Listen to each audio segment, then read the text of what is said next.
Evening, everyone, and welcome to Say More, a virtual fireside chat hosted by ZAMI NOBLA, National Organization of Black Lesbians on Aging.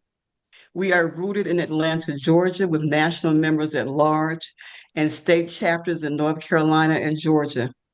Our mission is to build power for Black lesbians 40 and older, centering advocacy, education, and community engaged research. We are proud to celebrate our 10th anniversary as a 501c3 tax exempt organization. My name is Marianne Adams, and I am the founder and executive director of ZAMI NOBLA. Thank you for joining us tonight for an evening rooted in truth, spirit, and storytelling. We are honored to have with us Reverend Dr. Emilie Townes in conversation with Angela Denise Davis. Dr. Townes is a Martin Luther King Jr. Professor of Religion and Black Studies at Boston University School of Theology. She is an American Baptist clergywoman and a native of Durham, North Carolina. She holds a Doctor of Ministry degree from the University of Chicago Divinity School and a PhD in Religion and Society and Personality from Northwestern University.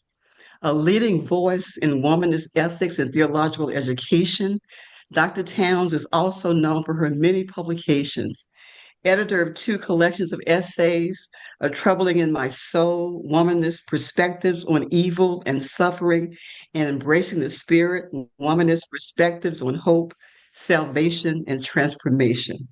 She has also authored Womanist Ethics, Womanist Hope, and A Blaze of Glory, Womanist Spirituality and Social Witness, Breaking the Fine Reign of Death, African American Health Issues, and the Womanist Ethics of Care, and her groundbreaking book, Womanist Ethics and the Cultural Production of Evil.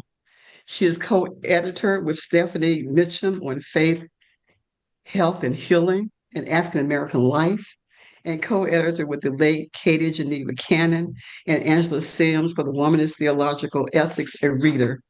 Her most recent co-editorship is with Stacey Floyd Thomas, Allison Johnson, and Angela Sims, Walking Through the Valley, Essays, Womanist Exploration in the Spirit of Katie Geneva Cannon, 2022. She has held many teaching positions and academic roles, all of which you can read about from her bio at the Boston University website. What we think is most important for you to know this evening is that she is part of our sister tribe and we honor the work she is doing.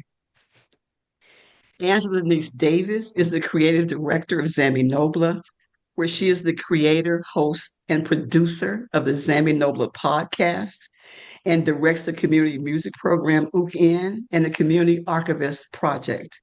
Like so many adults, Angela took piano lessons for many years as a child and was involved in a middle school chorus, but discontinued her music instruction after high school. She had a profound loss of vision in 2003, which left her legally blind. She ultimately discovered the ukulele in 2016, and it changed her life.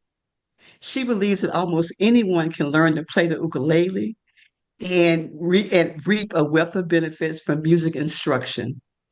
Angela is especially interested in using music as a tool to help older adults reignite their passion for music making and to develop a practice for spiritual reflection through the ukulele. In addition to music instruction, Angela serves as the director of UKN. She maintains a music teaching studio, UKGRIO, that offers private instruction and is the creator and is a creative space where she works as an ukulele composer and arranger. In 2011, her arrangement of Negro spirituals premiered in an online performance by the Remember and Reimagine Ukulele Ensemble under the direction of Angela. Needless to say, Angela is the hardest working woman in nonprofit. Angela is a graduate of Clark Atlanta University, where she earned a BA in art. She also holds a Master of Divinity from Vanderbilt University Divinity School and a Master of Science in Rehabilitation Counseling from Georgia State University. Angela is also a James Hill Ukulele Initiative certified ukulele teacher. Tonight's dialogue promises insight, connection, and deep reflection. Before we begin, I invite you to visit our website at www.zaminobla.org. You'll find more upcoming events, resources, and ways to get involved. If you're moved by what you hear tonight, please consider making a donation. Your support keeps this work going. Please mute your mics if you haven't already. Feel free to place your questions in the Q&A and or the chat as we go along.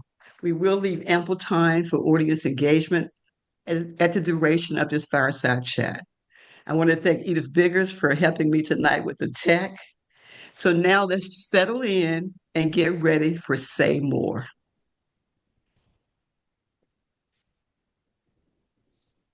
Wonderful. I will wait for you to pin us, if that's what you're going to do, Yes. pin the two of us. Yes. Wonderful. It's great. Wonderful. And I will say that I am not the hardest working in nonprofit. I think that award goes to Marianne Adams, who so graciously introduced both myself and Dr. Townes. It's just really exciting for ZAMI NOBLA to hold space this evening for this conversation, which we've been looking forward to for a very long time. I was looking over my notes and I saw that as a way of titling this conversation. One idea was The Fire This Time. I thought that would be a great title for us to feast upon. But then we thought about the idea of Say More, and it reminded me of a conversation that I had in Divinity School at Vanderbilt Divinity School. Dr. Townes, you are familiar with that institution. And a professor told us that you should never take for granted what you say in public spaces, especially on Sunday morning, because people will take you seriously. Because I think a lot of times when we say things in public spaces, we just make the assumption I'm just saying something. But we come to that space knowing that people want to hear something. They need something to be said. And oftentimes they want folks to say more. And so this evening is an opportunity for us to say more with someone whose work we so honor and use, work that is meaningful to us and that inspires us as we do the work so many of us are doing in public spaces. So it is just an honor to be here with you, Dr. Townes. Thank you, Angela. It's good for me to be here with you. Yes, yes. And folks are coming in even as we're talking now. Um, I wanted to start our conversation, and a lot of people were so excited to know that we're doing this, but they were also a little disturbed because this is Good Friday, and many of them are in their own churches this evening. So we have the benefit of sharing this with them via a recording later on. But I wanted to start the conversation with the topic of joy because you speak about that so much in your work and your writing. Um, so I think the first question I want to start out with is um, what is the key to cultivating or holding on to joy in such a time of ours when joy seems to be threatened at every turn? Yeah, it is. And I have been known to say many times a day, almost as a mantra for myself, I will not let them steal my joy. I will not let them take my joy. And them varies from whoever it is, but it's basically, I think joy is both an attitude, a feeling, and a call to self-recognition. Part of what I am appealing to is a sense of um, having the hope and the vision to know that what we have now is not the final word. And we find that in community. We don't just do this by ourselves. And so it's a matter of being able to look out and up and within and see the good things that are there and the problematic things that are there, and then still celebrate the fact that we are here. It's like that scene in The Color Purple when Celie says, I may be black, I may be poor, I may be ugly, but I'm here. I'm still here. And joy is that moment when you can proclaim, I'm still here, and be glad about it. Because part of what I see happening today is a willful attempt to destroy our souls. And I don't think that's hyperbole. I think this is an attack on the very essence of who we are as people, and particularly as people who may not be cishet white men who are elite. Um, I'm sorry. You can't have my soul that way.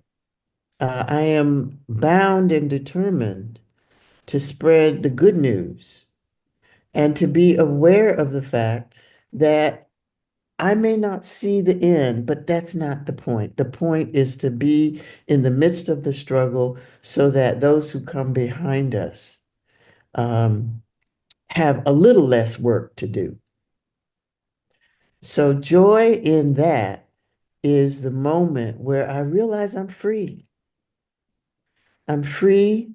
Um, and I may not like the conditions I am in. I may not like what I see happening to others, but I have the freedom to speak up and speak out and do that in community. Because again, if it's one person, they'll pick you off. But it gets a little bit harder when there's more than one. I think that's why there was such a joy for so many of us in seeing Harvard's response to what certainly came down the pike, because so often people are falling into line, into tow, without having that certain response. We're seeing that here even on a local level. I just heard a news article about a story in Decatur, Georgia, where the school board is pulling out some quote unquote DEI issues in order to follow the federal mandate, instead of doing the Harvard pushback and saying, no, we can't do that. I think that speaks to my next question of, at this point in time, when we are called to really have a pushback, really called to be in this new space of maintaining joy and holding on to a sense of hope, robust hope, not the syrupy, sweet hope that oftentimes people think about when they talk about hope, and the understanding of freedom. In this time, are there certain, I'm just curious, are there certain things that you're doing now differently in order to maintain your peace and to be ready for the very real battle that we are asked to join at this point in time? I am having to be intentional about my morning centering time because there's so much that's going on. If I will just jump up and start my day. And that usually is not a good thing because I've not taken that 15 to 20 minutes. It's not even a long period of time, but it's a period of time that makes me, as Howard Thurman would say, I center down into myself so that I can then move out into the world. And so I have to be intentional. I have to be intentional about beginning the day in quiet. I have to be intentional about beginning my day in prayer and meditation. And I have to be intentional in starting my day with doing the New York Times crossword puzzle because that gets my brain going and cussing sometimes, but it jump starts whatever sluggishness I have left over from the previous day. And those things are all very important to me. And when I don't get those things in, and also do some physical exercises I've learned from my physical therapist, if I can get that in, I'm set. Because it's another way of saying doing battle begins with self-care Mm, and being very much aware of the kind of toll we put our whole selves through when when we refuse to acquiesce to the things that are going on in the various presidential edicts, which he calls orders, but they're edicts. Um, and the way that people are just falling in line behind it. Um, so yes, I'm glad Harvard is standing up. I hope it remains standing up. It's clear this is only the beginning, um, but at least it's a beginning. mhm, mhm. I was thinking today about the first time I physically met you, and it was 25 years ago. You may not recall this. You probably don't.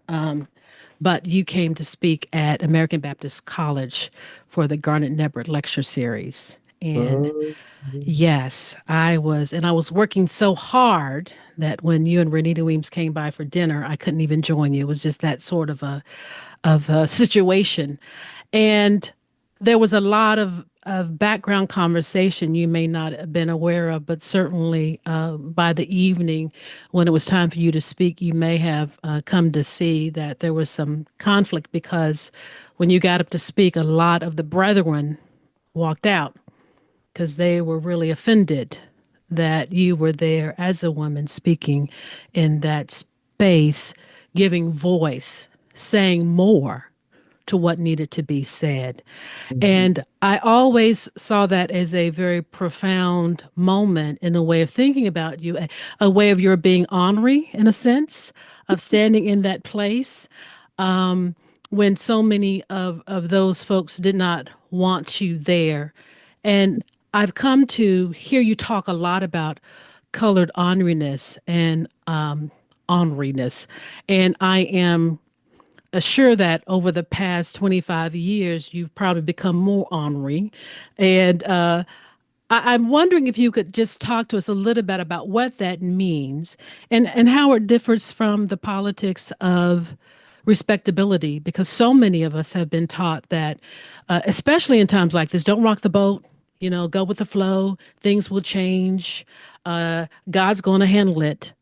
But the Mm-hmm. idea of that orneriness, of standing in your place, of saying more, being present, really goes against the grain of that idea of politics, the politics of respectability. What is this idea of colored orneriness that you've been talking so much about? Well, it's a style of living where you speak your truth and you speak it in community and outside of your community. It's refusing to take a back seat um, to the work we must do for justice, or to say the justice we seek is unattainable, so we just need to quit. It's an attitude where you have your hands on your hips, your earrings are swinging, and you're saying no more. No more to this dehumanization, no more of taking away the various ways in which people may be able to live full and productive lives. So it's a protest. Your life becomes a protest movement in which you say, we can be better than this, and we must be better than this. And the only way we're going to get there is if we begin to act like we believe what we're saying. So it's a cock of the head, it's a side glance, it's a nice slow smile sometimes for all sorts of reasons. But it is being fully who you are and bringing the community along with you. That's where Alice Walker's second definition is so powerful. Mama, it wouldn't be the first time. Mm. We must stand together.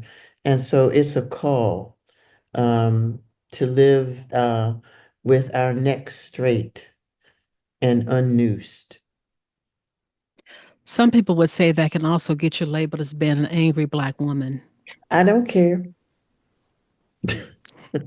I really don't care. You know, it, you too would be angry if you had to live through some of the stuff we do on a daily basis, where it's just aggression after aggression. Um, and I don't think anger is a bad emotion. I think anger is telling us something is wrong.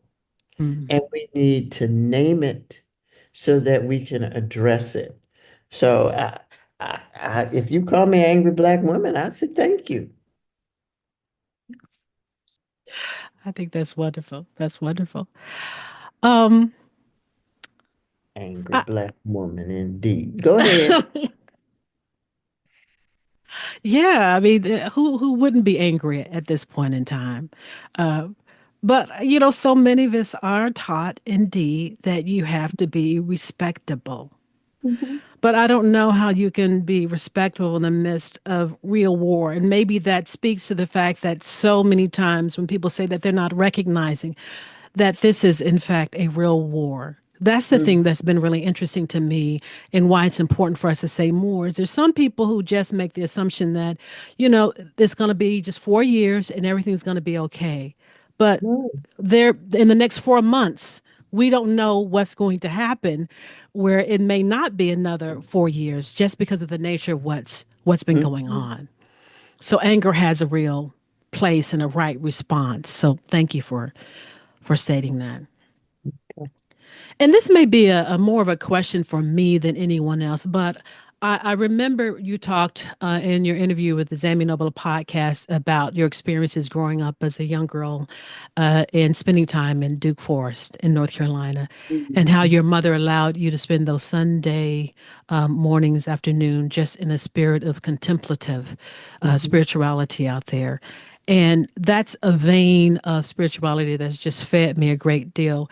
But juxtapose that idea of contemplative spirituality, where this hotbed of fire resistance we're currently in.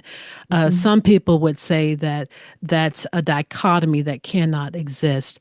But I'm just curious, what would you say to this whole idea of having a contemplative response to spirituality in a way that can help match what is needed to be present in Mhm. our day and time? Is it that idea, the contemplative spirituality, out of fashion with just the fiery space that we're in right now? No, I don't think so. I think it takes all sorts of ways that we use to center ourselves. And the contemplative is just one of many. Um, and I look at people like the late James Lawson. James did not raise his voice. Well, yes, he did. But as a rule, he did not raise his voice. He was a very thoughtful, careful, well-spoken man, but there was a fire in his belly, and he found ways to speak the truth to power. When he was here, um, well, not here, when he was in Nashville, when the city renamed Fifth Avenue John Lewis Way, and he had asked for an audience with the governor of Tennessee. And the governor and his staff ghosted him. And he, in his quiet James Lawson way, was telling us the story of this. And those of us who know Black preaching know he's up to something. And he's telling the story, and then he starts to talk about the movie Tombstone. And you're just thinking, where is he going with this? And he gets to a conversation between Wyatt Earp and Doc Holliday. And one of them says, "Why do they hate us so much?" Mhm. And the other says, "It's because they have a hole down the center of their souls." And then he pauses. All of this has been in a voice much like I'm telling you now. He pauses and he says, "Governor, you, sir, have a hole down the center of your soul." And the whole auditorium erupted. You can speak softly and you can come gently, but you can speak powerfully and you can have powerful actions as well from a contemplative stand. So we don't always have to be loud and wrong, as my mother used to say. We can also come quiet. Mm. Uh, Bringing James Lawson into the room here, this virtual room of ours, uh, reminded me of uh, the reading I'm doing now with James Cone of Mm, Crossing the Lynching Tree, which mm, I mm, think if you're not a Christian, that's a book everybody should read during this time because it really speaks and addresses the root of Christianity in this country and its complicity mhm, with so much of what we have endured as African Americans. But I think about James Cone. I think about Ida B. Wells Barnett. I think about Barbara Holmes, mhm. who's now an ancestor, who was just an incredible theologian and a masterful storyteller. Yes. Um, and I can't help but wonder, what would they say right now? What would their say more be right now? Because these are times that are are new and threatening in ways that white supremacy we've experienced in the past has not been so. It's an unveiling, but certainly I think so many people would not uh, have expected what we see now. I see it in my mother, who is 84, and she is more incensed today than she was when she was 60. And she lets me know that every day when she tells me what's going on in the world. But as I think about the legacy of that radical writing and radical understanding about what it means to declare yourself whole in a Mm, world that is determined to consider you and does consider you less so, just the mhm, importance of their writing and their work. And it leads me to this question of this being Good Friday. And so many people are preparing for Easter or Resurrection Sunday. And they're expecting a word. And we see a White House that is preparing to have a facade of Easter and the egg roll and all these worship services that Paula White will be doing.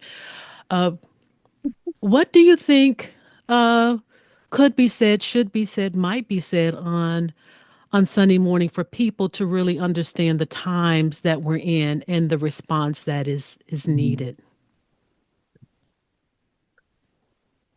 I think one of the more important things, I'm thinking now of the students in both of my classes, where I am now officially the oldest person in the room. I don't know how that happened.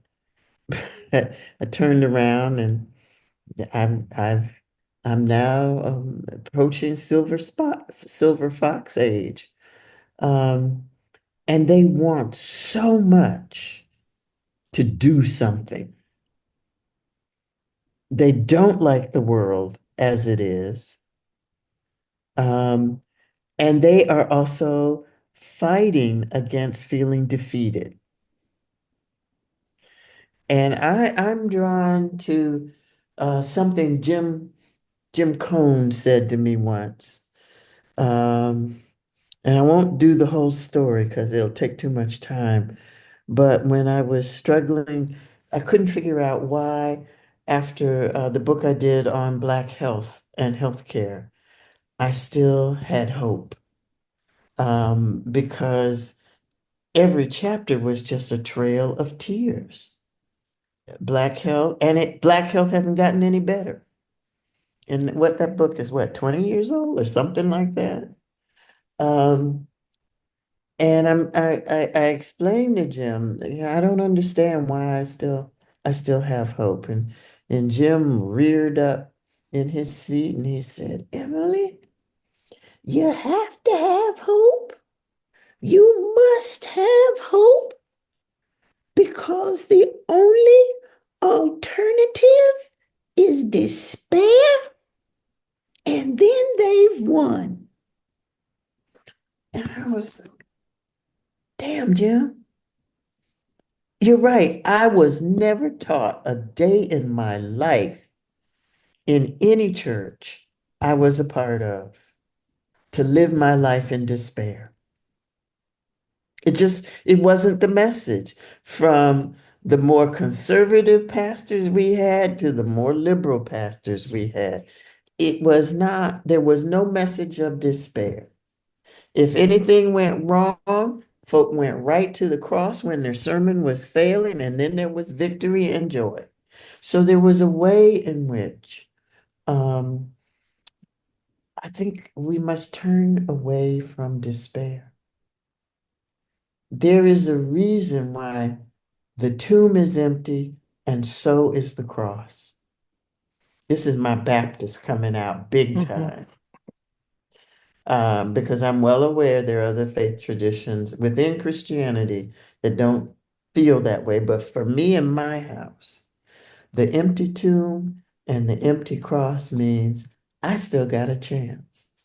We've still got a chance to make this world better. So hold on. Live your life in joy and hope and love and all those good things we put in that list of things we want to be and how to be. And folk, let's share that with others. Let's not keep that hidden away in our hearts. Uh, you are a Black lesbian, Yep. and you check a few boxes, meet some intersections there, and are not unfamiliar with the diversity of the world in which we live.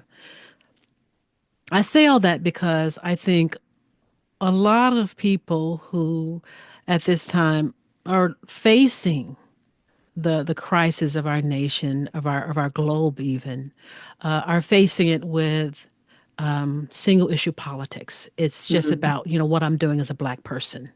What's the revolution for the Black man? How can Black women get ahead? What about the immigrants? I'm an immigrant. I'm concerned about immigrants' rights. And I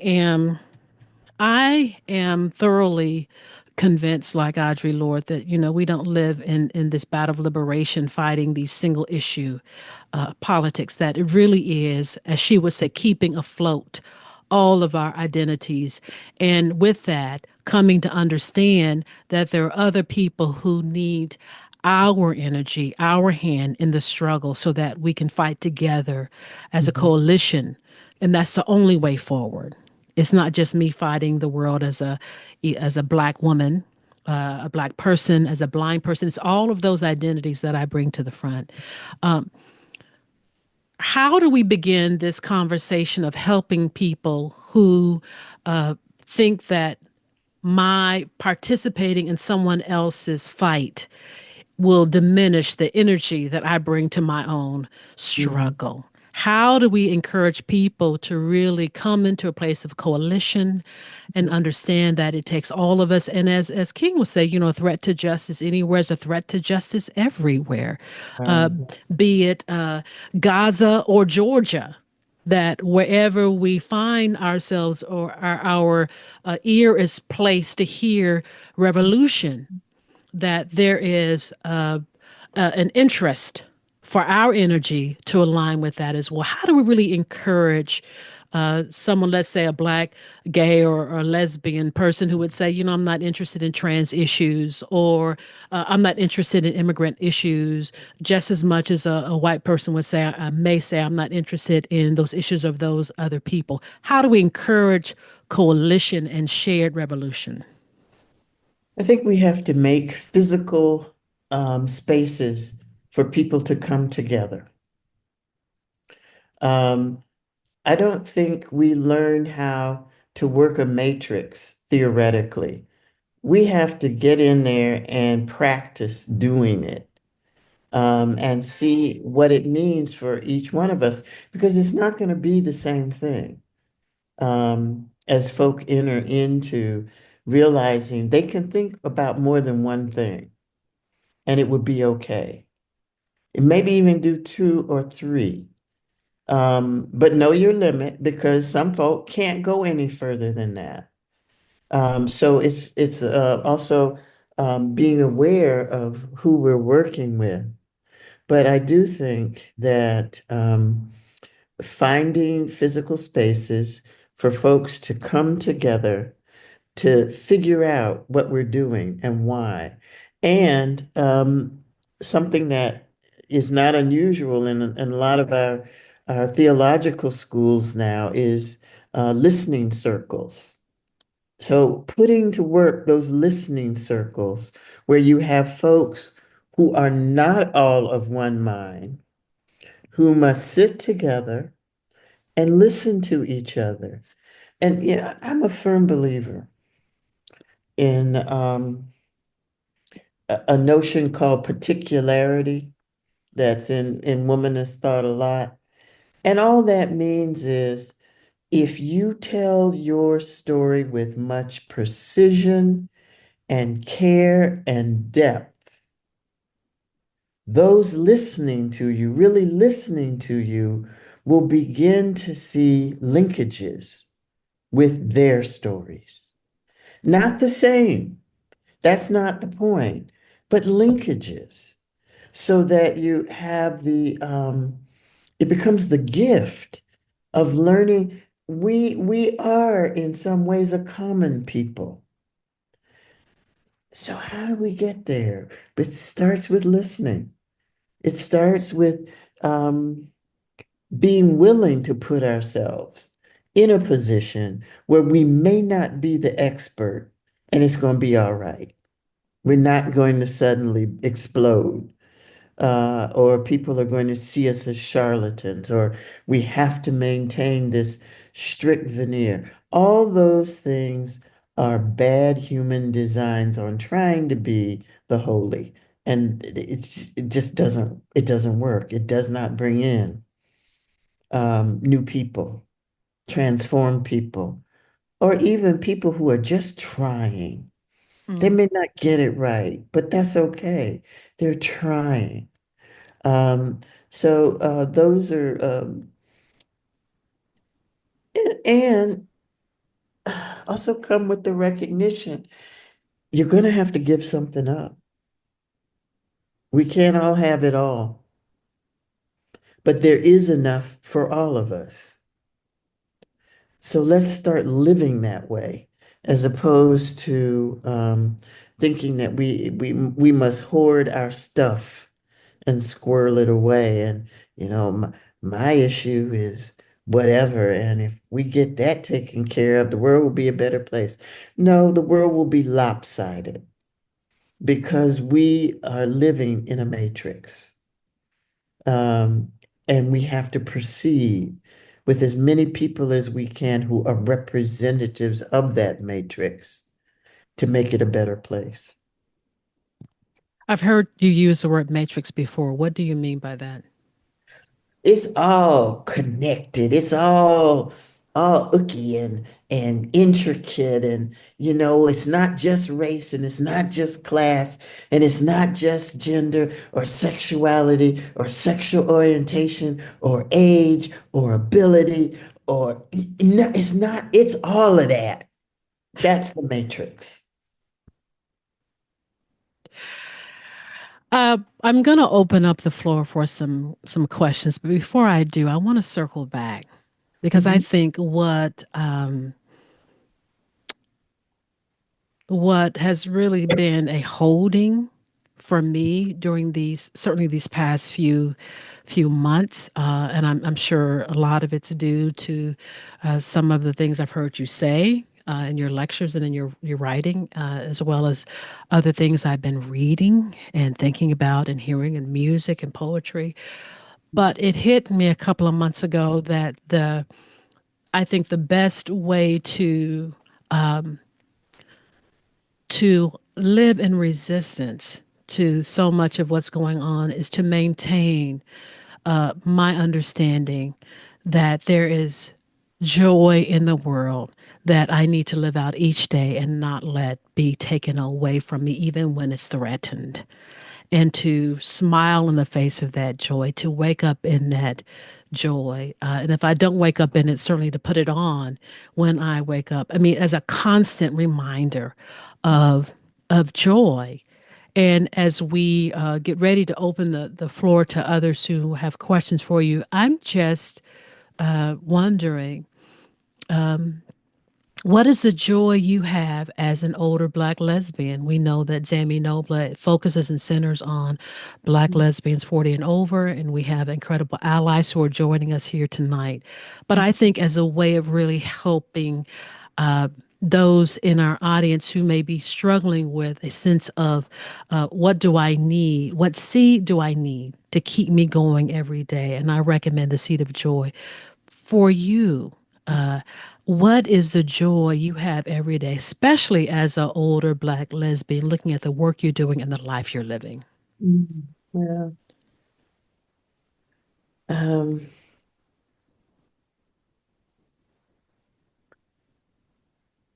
Looking into my spouse's eyes and seeing love reflected back at me, even when she's mad at me, which is a neat trick when that happens. I don't know how she pulls that one off, but she does. Um, because to be loved by someone is an incredible, incredible gift. And I try not to take that for granted. Um, so yeah. And she's Mm. out of earshot, so she doesn't even know she's getting a shot out. Oh, you need to tell her after the evening is over. I will. That's beautiful. And I'm sitting here and I'm saying, damn, I really wish that certainly within some of the womanist circles I was a part of when I was actually in ministry and kind of stepped out of that now. But if some of that understanding of the joys of being a Black lesbian and what that means, and to have it articulated just as well as you just did, if that could have been translated, because there's so much of what I heard as a student and as a minister, particularly in womanist thought and within womanist writers and preachers, was just the opposite of that. But there's a joy in being able certainly to hear you articulate that love and the expression of it and how it sets your day. So thank you for that clarity, and I hope some of our women sisters hear that and can be blessed by that.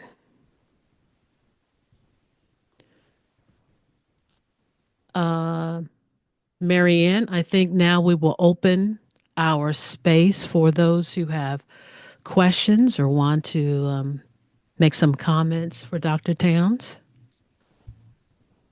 Certainly, you can unmute yourselves if you'd like, or you can write your question in the chat or your comment, whatever your pleasure is, we will accommodate it. Or you can raise your hand.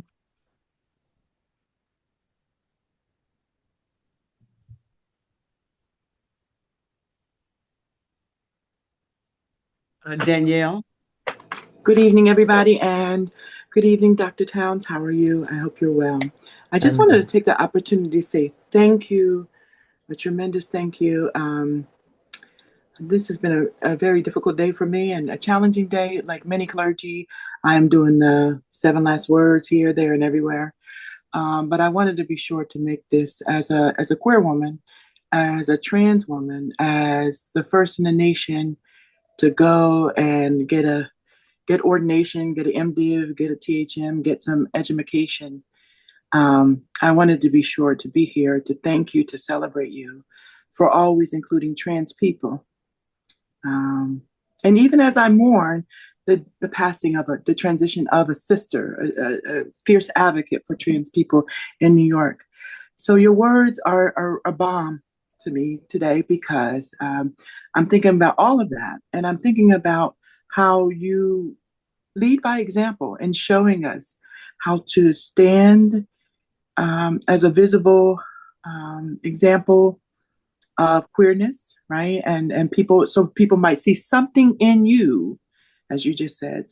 Somebody might see something in me that they resonate with, they connect with. Not everything, but obviously something to see the humanity, the imago Dei in me, right? And also thank you as a womaness for being clear that there is space for queer women of all kinds. So I just wanted to say thank you, and how much in this second coming of evil, of mm, orange evil, how important your voice is to help somebody like me stand so I won't be harmed by the storm. mm. Thank you. You're welcome, Danielle. Thank you.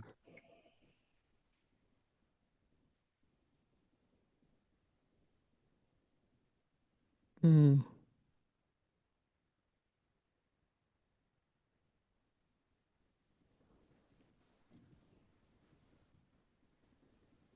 Any more questions and comments? Feel free to unmute yourself.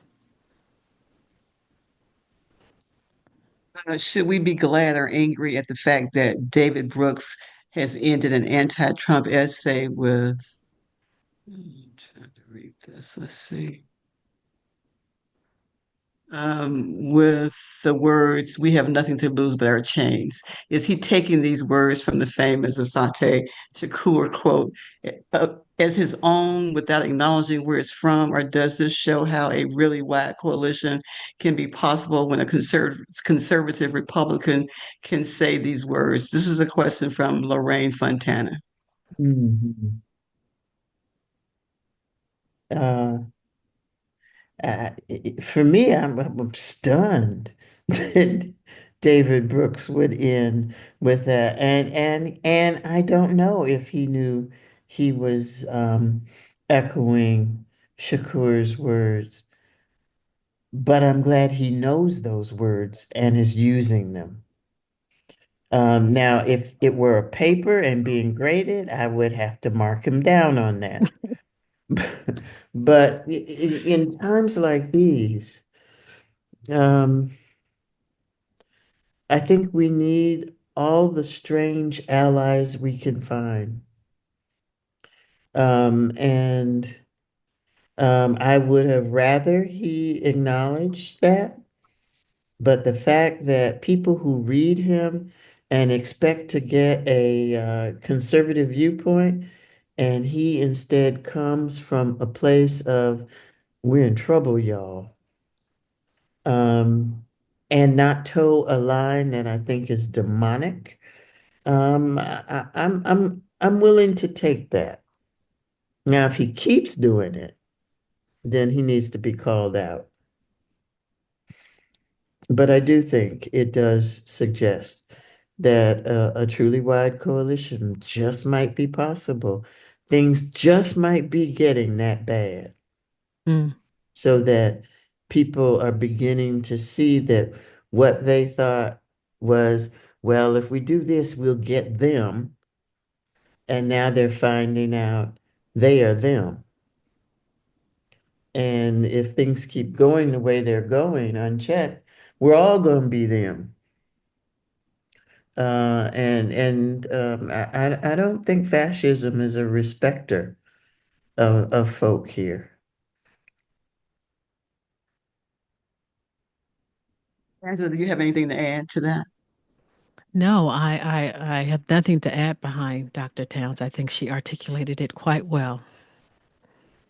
Wonderful, exactly. Thank you, Lorraine. Lisa Diane White. Hello. Thank you all for the conversation and the thoughtful words. And I wanted to know if you could say a little bit more about hope instead of giving in to despair. I was a little surprised to hear my sister. She had so much, I guess, she had so many positions on why we would not be able to move forward under this administration. And I was a little taken aback. I thought we all came from the same cloth of activism.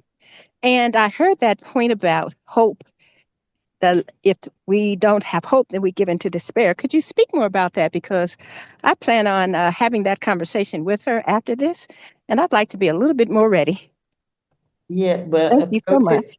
approach it with love, first of all, because I think sometimes that kind of reaction from folk we thought we knew and do know is because of the fear that is meant, I think, to make us afraid, so that we then don't do those things that we might normally do when we are faced with evil incarnate. And I think that's exactly what we are facing right now.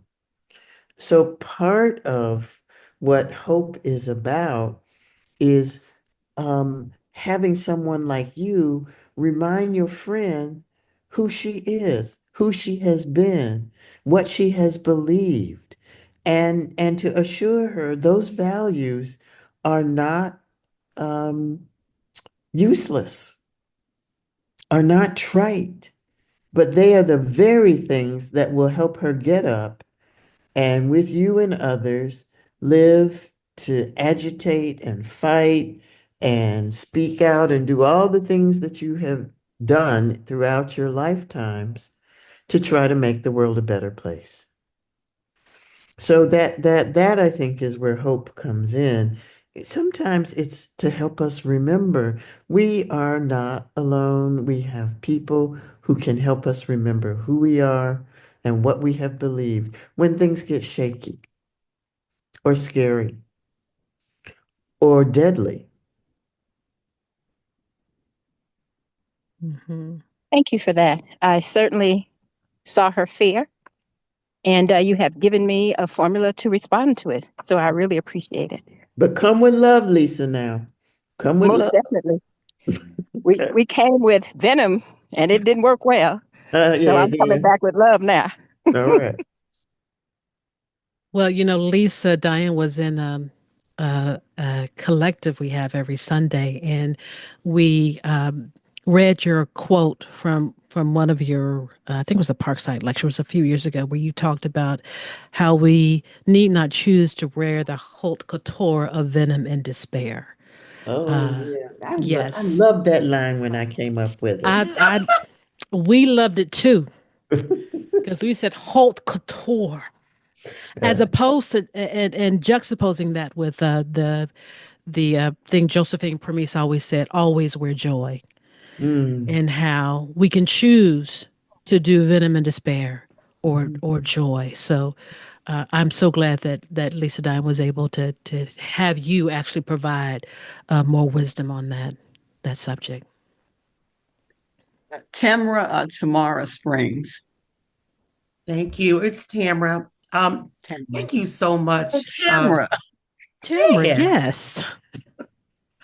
thank you so much for the invitation to join tonight. I I feel such a strong sense of wisdom in this space, and I'm grateful to be a part of it. I just have a question because it's something that I grapple with, and I see a lot of others grappling with this. Um, this is a time when people have to demonstrate a pretty hefty degree of courage, right? But courage comes with a cost. And we all know that when people board a plane, the first thing that they hear in the directions is that, should the plane begin to descend, you should secure your own mask first. And what I'm observing in our country is, rather than summoning the courage that it takes to stand in the face of resistance, people are kind of moving into a space where they are securing their own mask first. And I would appreciate any guidance or wisdom that you might provide, Dr. Townes, in terms of helping people to cultivate that courage to stand in spaces and places where we need it more than ever, even though it may cost, right? So probably people on this call have receipts, right? Courage costs, we got receipts. But what guidance would you give to help people find that courage and that strength? The rest of that line is, and then help others. So, and we forget, okay, get our own house in order, get ourselves in a position where we are feeling as though we are moving towards wholeness. Yes, all those things, all those personal things are important. But then you got to reach out. You can't just like sit there glorying in being holy. That's not helpful. All that does is make you sit there looking holy. What does that do for people? Share that holiness.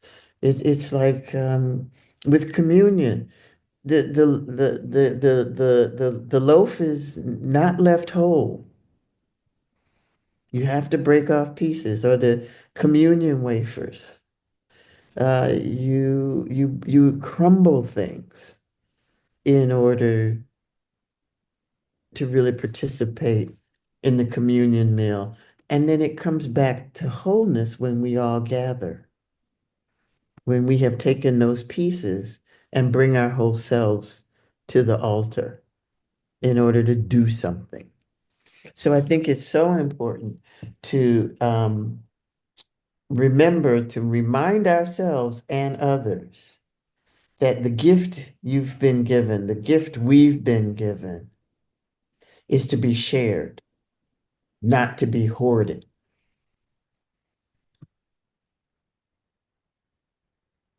This reminds me of the hero stories that we've grown up with in this world, and there's always a good ending at every battle. There's always a good. Your side always wins, and I think when we talk about risk being a part of revolution, I am sometimes wondering whether or not we wrestle with the idea that there are going to be some bodies at the end of the movie that don't get up.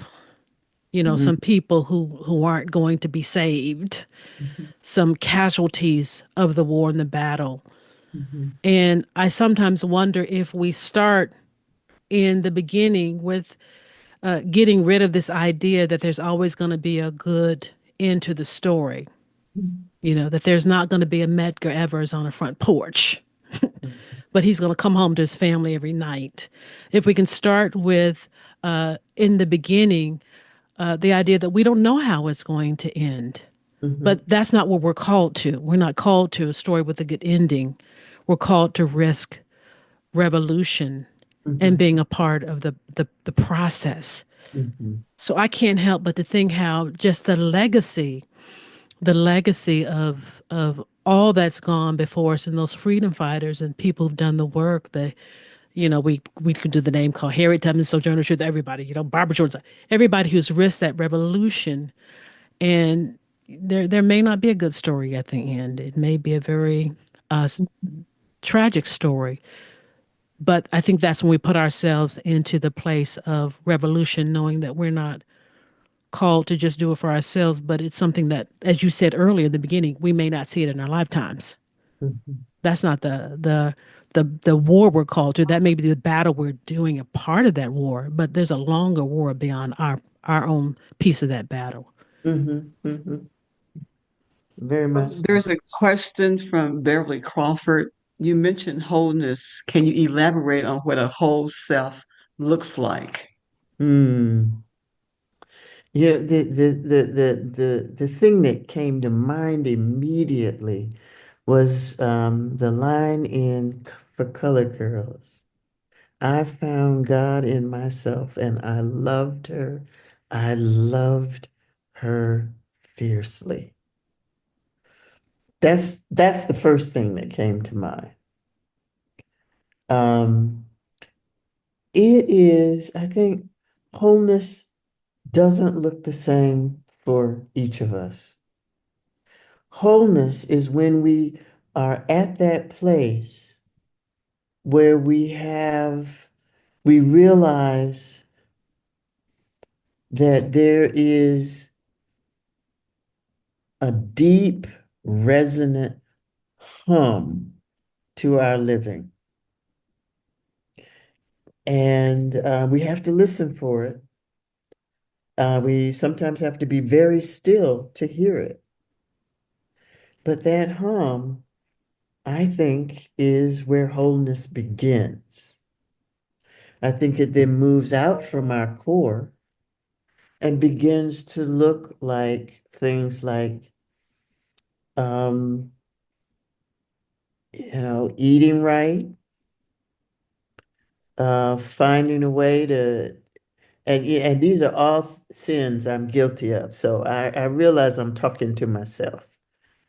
Eating right, um, recognizing the importance of rest. The Nap Ministry book is trying to tell us something.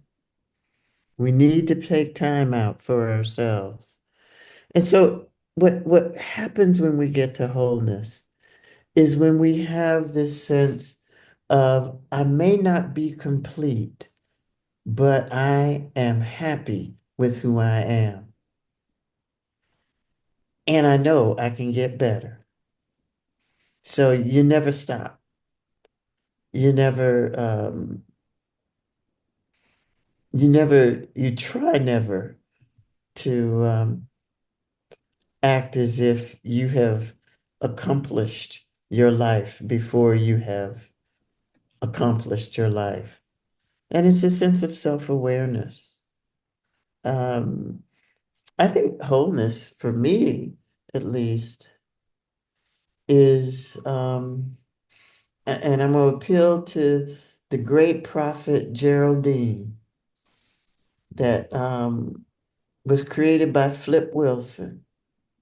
And I'm gonna borrow his words and transform them. Wholeness is a feeling you feel when you're about to feel a feeling you've never felt before. It's a knowing that I'm gonna be all right, and I am all right. Um, and once again, I'm gonna say it again.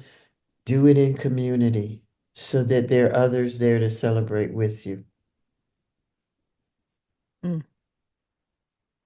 mm. Wonderful. I love Q&A because they always add to the conversation. Mhm. It's like a YouTube channel. I never leave a YouTube video without looking into the comments below because that's where a lot of good, juicy stuff happens as well. Mm. Marian, do we have any more comments or questions or feedback anyone wants to give us before we close this evening? I don't see anything, but we're also not afraid of silence. So it may take No, we're some not. people a moment. Hmm. But in the meantime, you all can certainly fill a void and maybe something will come up. We have probably about 20 more minutes or so, or we can give people time back. It's up to you all. I think I heard Dr. Perry say thank you for the conversation in Judah Grant Oh, voice. I didn't see that. I think Oh it yeah, I just, see that now. Oh, hi Mina. Okay. yeah, Thank you so much. Thoroughly enjoyed the conversation. Thank you so much. Tamara Yes. Springs. Hmm. Yes. Wonderful. It's really great because we need to have more opportunities to say more like this. Um, and Dr. Towns, it really is a blessing and an honor for you to be here. And Judy Gray Boys just asked a question. Marion, would you read that for us? Sure, sure. She wants to know if you can speak more about courage because, here we go. Can you speak more about courage? I don't feel brave. Well, I don't think you have to feel brave. You just do you. Um, live, live, live as fully as we can into our values that we say we believe. And that thing called courage comes along with that because it is awfully hard to live our values some days. Um, and it's not to be taken for granted. So that's why I say you do you. And do you as deeply and as fully as you possibly can. And somebody will look at you and tell you you're a woman of courage. And even if you don't feel like it, say thank you and keep moving. I feel like saying amen to that because I know the woman who asked that question, and I would never say that she's not a person of courage. I mean, if you know her, you know that you can be a room, and if she doesn't know all the 10 people in the room, she'll get to know them by the end of the evening because she puts herself out there to be in conversation and she makes a Mhm. contribution to justice issues and protest issues. As a matter of fact, that's where I first met her at a protest in San Francisco. So I think sometimes just what you said, Dr. Towns. I mean, we have different ideas about courage, and I think sometimes we think we need to be a certain thing, and we already are that thing, but we just can't see it. But other people see it in us. Mhm. There are a couple of comments. Marissa Penderman, Reverend Marissa Penderman, what a beautiful conversation. Thank you both for such intentionality in your conversation. Uh, I think that Letitia Campbell might be a reverend. I don't know. That's interesting. I know her, but I don't know that. Anyway, thank you both so much for these words of wisdom and for the conversation space deeply needed in this moment. Somebody wanted to know, what are you doing next, Dr. Towns? Uh, you mean tonight or my next act? Probably your next Maybe, act, maybe, Okay. maybe, maybe both. or could both. I don't know. Um, Uh, it will be retirement is my next act. And I don't know when that's going to be. Um, but I have long said that I don't want to be one of those old geezers taking up space when there's so many talented younger scholars and teachers coming along. Um, so this year I turned 70 and I want to be true to my word. So we'll see. But the next act will be retirement. Now I got all these speaking things that are coming up, but they're important. But retirement is a whole nother word. are you thinking about another book?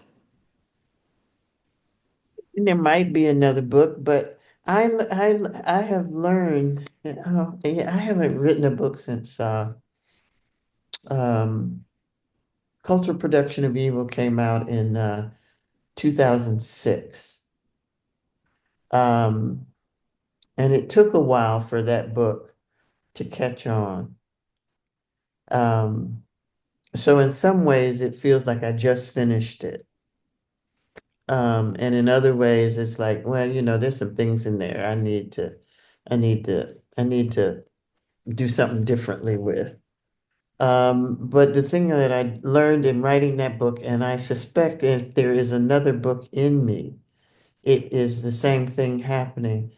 I'm already writing it and I don't know it yet. So I'm so glad now that I get to have an extended thought and not worry about putting it into a bullet point or an action plan, but to really just have the thought and see where it goes. So I'm learning to I'm living into my freedom on that. Mhm. Mhm. Wonderful. Well, Marianne, um, I think that we have. I don't see any more questions. I Um, I Oh, see. oh. Uh, Thank you for the Lorraine said invitation, she's, yes, grateful. conversation. I don't know if this is pronounced Sais or Sots, S-A-I-S. Thank you for the invitation and the conversation. I have been inspired and encouraged to keep the faith and stay hopeful. Lorraine, very grateful for the invitation to this conversation. Wonderful and hopeful. By the way, retirement is great. Beverly. Oh yeah, Marianne, Janice Jones did have a question. Okay, I didn't Yeah, see that. Janice. Thank you, Beverly. Okay. yeah. For some reason, I sent my message went directly to Beverly. Thank you, Beverly. Um, I'm having some time. So, Dr. Towns, I heard you mention several times about working in community, doing work with others. Can you say a little bit more about that? Like, what are the benefits to us for working and doing with someone else? For one thing, you can get more done if you learn how to work together. Um, that for me is the most um, one of the key things. Um, but the one thing I learned um, from studying folks like Ida B. Wells Barnett, incredible woman, simply incredible woman. But she was a lone ranger. She didn't train people into how to do what she did. And all her knowledge was lost when she died too early over a condition that today they would cure with a pill. I can't remember exactly what it was now. Um, And just think what might have happened if there were a group of people around her that we would now call a community that would be trained in the way she did investigative journalism, the way that she forged coalitions and blew them apart from time to time because she was volatile. Um, but learn from all of that. That happens, I think, in when we form communities where we can then pass on to the next generation all that we have learned and both the things to do and the things not to do. And so for me, community is that place where you come for respite. And I stay away from home language a lot because that can be so fraught for so many folk. But community suggests it's not just your biologicals, it's folks from all sorts of places that come together for a common purpose or a set of purposes. So that's why I think community is so important. Hmm.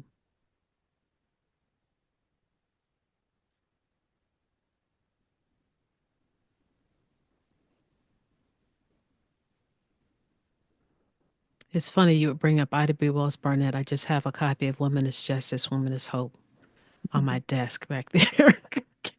um, and I,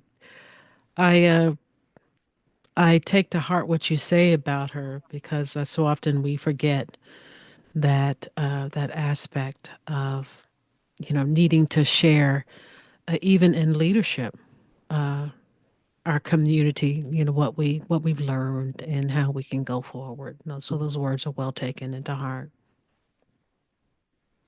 I'd like to just pose something or ask a question. You know, we've heard and we believe the importance of community, absolutely, and I'm wondering about the role of how do we bring together multi generations, and the role of ageism in the context of this, particularly racialized ageism, particularly when there are people who think that old people have nothing to offer.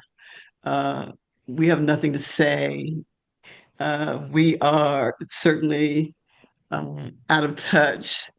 Um, you know, you hear all of this every day, and and people see activism as only one way. And if you are not in the streets protesting, then you can't be an activist. You have nothing of value to offer to the movement. They don't Mhm. see activism as, certainly meetings and writing checks and advocating and calling up your elected officials and teaching and training. That's Mhm. not how they see activism. And Mhm. and so, can you speak to that Mm. for a moment? Yeah, I was so glad that I ran into Letty Russell when I was young enough to change my ways.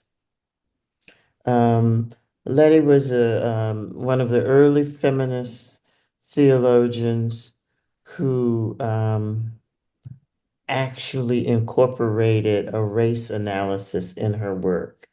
It was very unusual to see that in the 70s.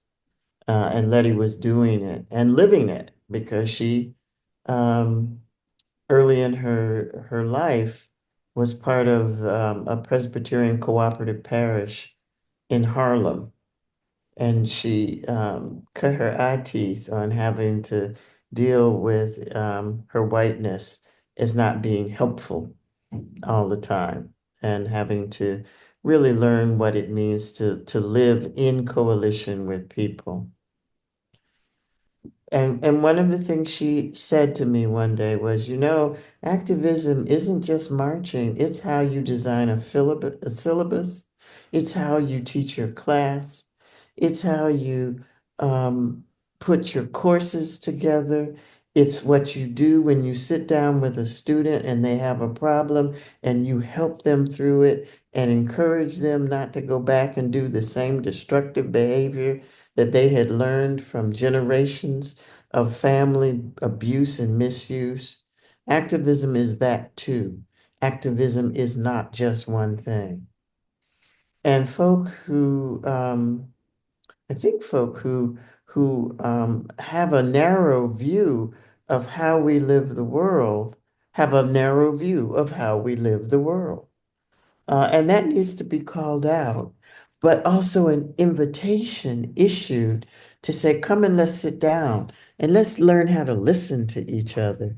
Because sometimes we old folk don't want to hear the young folk either. I mean, it goes both ways.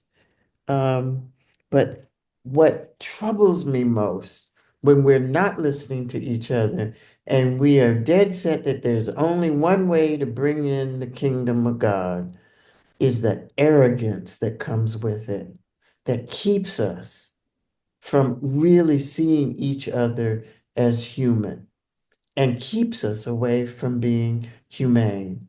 And that to me is the kicker because now we are acting like the very people we say we are trying to eradicate. That attitude where somebody's better than another, but we're acting like it and living like it. And little wonder we're not bringing in anything except more woe and more trouble.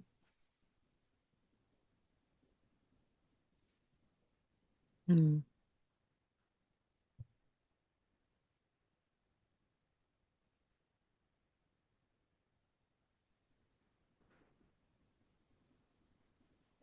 Well, this has been a powerful conversation, and I'm so grateful, Dr. Towns, that you would spend your time with us this evening. It is an honor, and we consider it to be a great joy because we value you, who you are, who you've been, who you will continue to be.